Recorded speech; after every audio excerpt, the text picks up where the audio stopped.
Hello. Okay, another my thoughts. This one is from Jean. Jean asks, what are my thoughts on the universe? Where did it come from? Where did we come from? And what's to come? So my thoughts on the universe. Where did it come from? Where did we come from? And what's to come? Well, the universe, I believe the universe, and I only believe this, but the universe, where did it come from? I believe in the Big Bang Theory, really. I can't see anything else other than that. I think, obviously a long, long time ago, there was dust and rubbish and debris and gases, millions of different gases and stuff like that. And I believe they all sort of collided, and different gases, as they still do, if you put two different gases together, you get an explosion. And I believe that that's what happened to create some sort of Big Bang.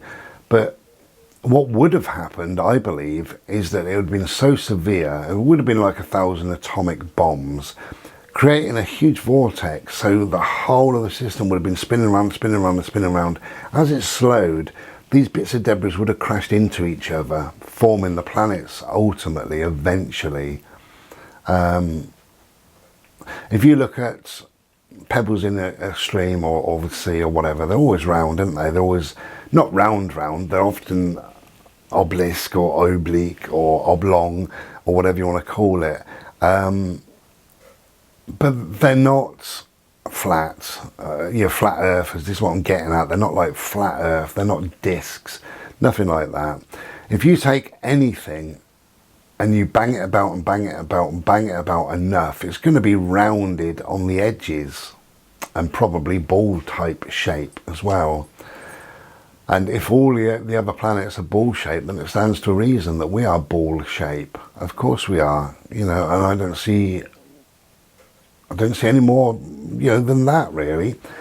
So where did it come from? That's what I believe. I believe it was like 1,000,000 trillion atomic bombs going off, probably over however long, whatever time is in that experience, I suppose.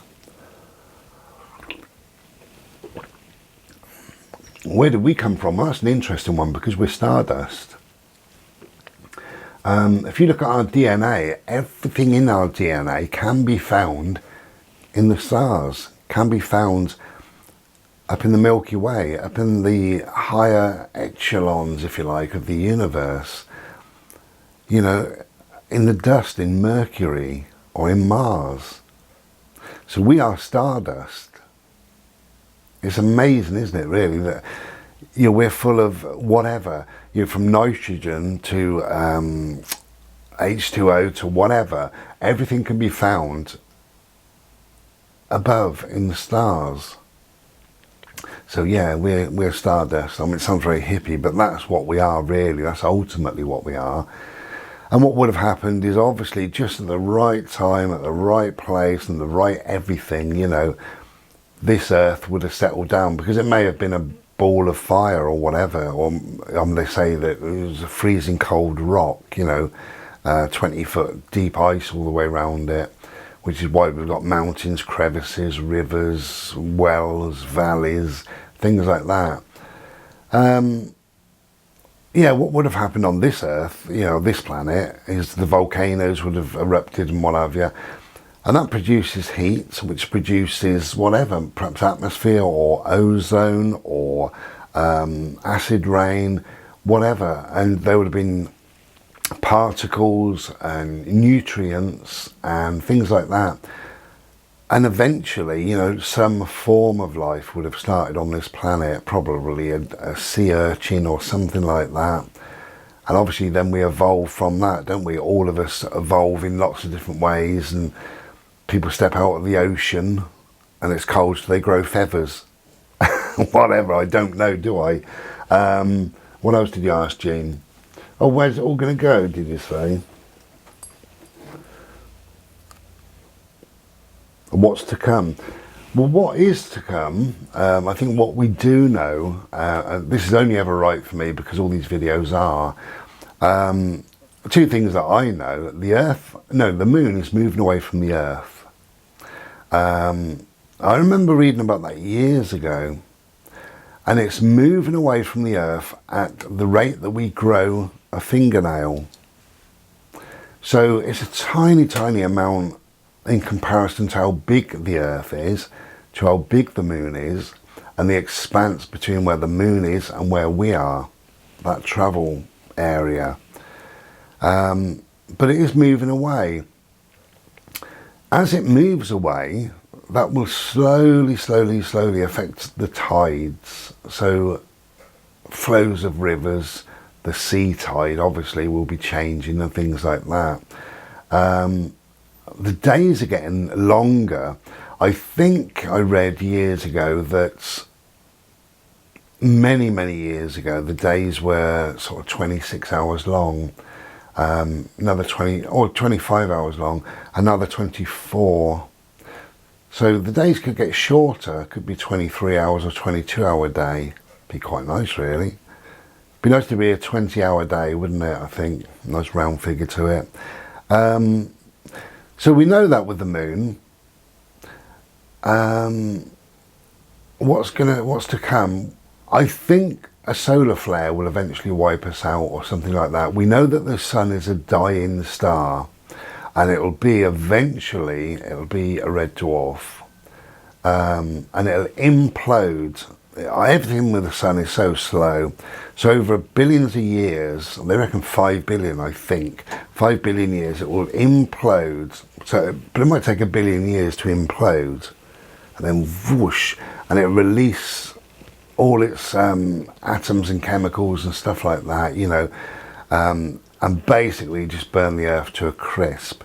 Then millions and millions of years later, it will just cool down and cool down and cool down and cool down, and there'll just be this little red dot up there. So what's to come really is that obviously the Earth won't be here, eventually. But it's all ebb and flow. The Earth wasn't here once, and it won't be here again. So much the same as us, we're born, we die. The Earth was born and the Earth will die. And the sun was maybe a star, maybe a collection of stars, whatever, don't know. It does seem hardly feasible that this planet just has the right amount of oxygen, nitrogen, water.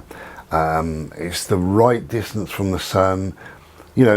Much further down and we'd be bloody freezing cold. Much further up and we'd be boiling ourselves to death. So, the oceans would boil away, wouldn't they, if we moved towards the sun? So that's phenomenal how it came about. But that's only in our thinking, our very, very small-minded, limited way of thinking. Because if you look at just the Milky Way, they now say there's billions and billions of Milky Ways. Well, each Milky Way contains untold trillions of planets, and possibly suns and moons and planets like Earth. So to think that we are a one-off, that this is amazing, yes, it is amazing, because we're living this life here right now. But there's probably millions and millions and millions of other unique things that we've got: the sun, the moon, the Earth, whatever they want to call it, where they are. So it's not as unusual as perhaps we think. It's only we just don't know, do we? We can't get out there far enough. So what's to come? I think eventually, somehow, we will have to colonize a different planet in some way. That's what will come. Obviously we'll be long, long dead and gone. Most importantly, what's to come in our lives now, isn't it? That's the most important thing, really. And not to worry too much about the future. You know that the future isn't guaranteed. You know that. I know that. Lots of people know that. I think what's to come on this planet is very frightening, actually. I think AI will be the downfall of man, artificial intelligence. I think machines will eventually somehow take over. you know. And people are stupid.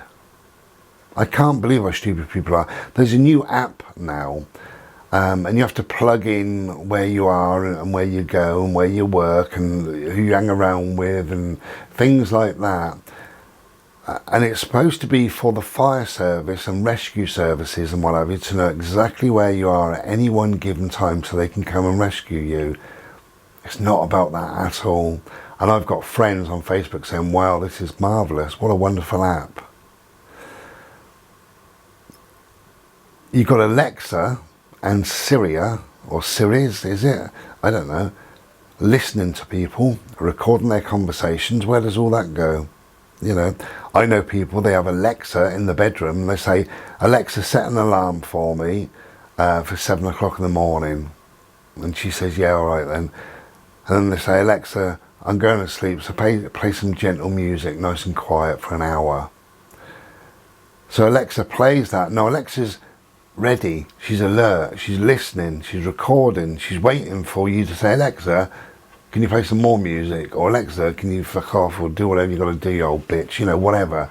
So you've got these phones listening to people, Siri, you've got this machine, this Alexa listening to people. You've got smart meters now. I've got 2 people actually. I've got a number of friends and 2 people in my family who have got smart meters. And I've talked until I'm blue in the face, how stupid they are, how dangerous they are. Oh, they save on electric. No, they don't. They cost you more. You've got to run the bloody thing. The only way to save on electric, turn the fucking light off. You know, don't have a telly on. Turn things down. Turn things off. You know, that's the only way. Not to have a piece of technology that is a worrying piece of technology, you know, because that's smart meter. It's only smart for them, it's not smart for you. Eventually, what will happen is all this AI will come together with agencies, government agencies and police and all the rest of it, and they will turn your power off. If they don't like you, they will turn you off.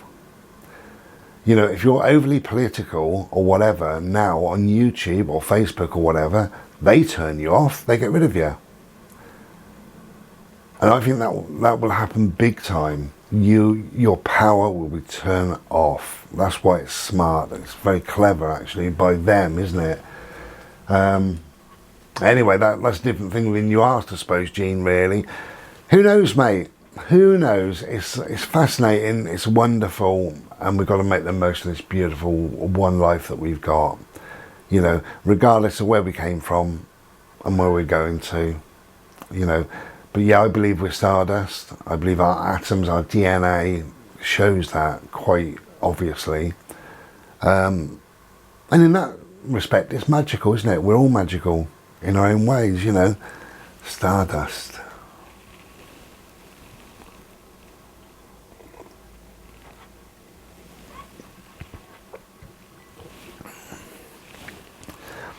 The idea of these videos is really purely just to empty my head.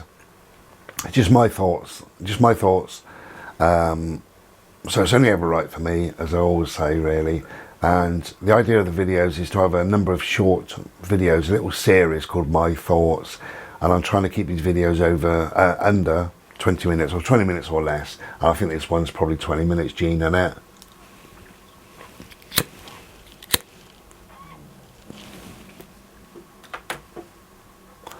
Anyway, Gene gets married in about 10 days, bless him. I wish you well, wish you all well. Sending you loads of love. Take care, everybody, and be well. Ta-ra then.